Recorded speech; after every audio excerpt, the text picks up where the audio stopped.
Hello again. Von Clausewitz, a general in the early 1800s, once said that war is continued negotiations by other means. International diplomacy.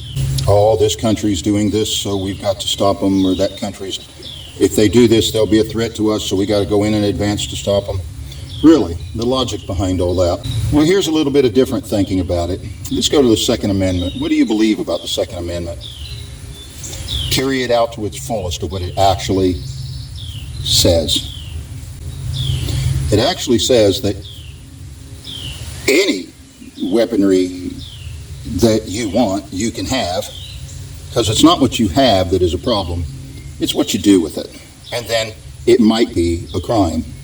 And then somebody steps in the legal system and deals with the crime you have committed, but just having whatever form of weaponry is not the issue.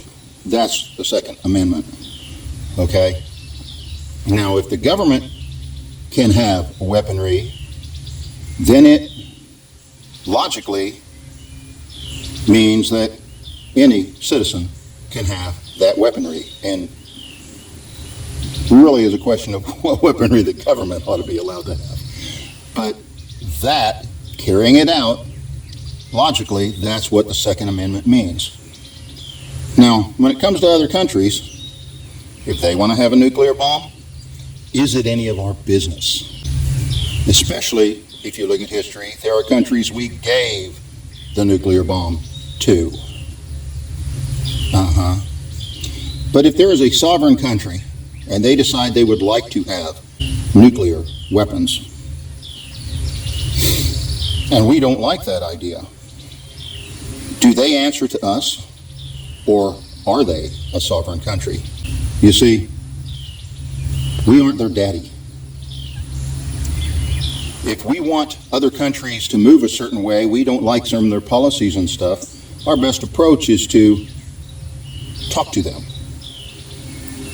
Continue negotiations with words and character.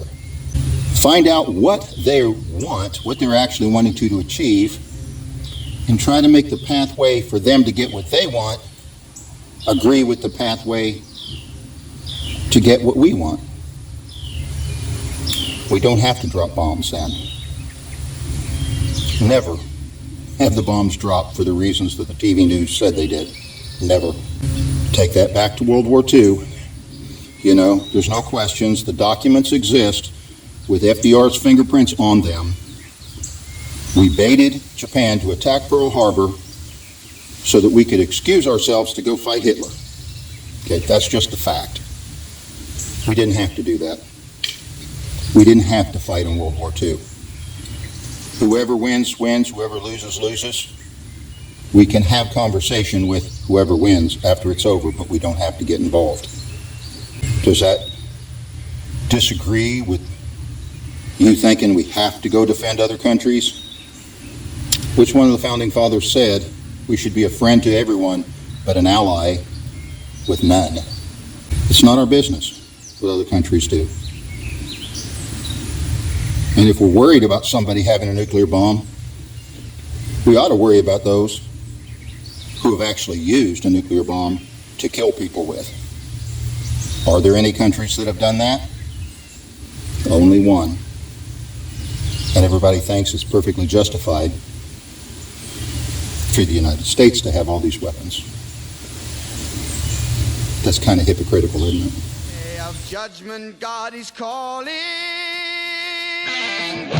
Underneath the war pigs crawling, begging mercies for the sick.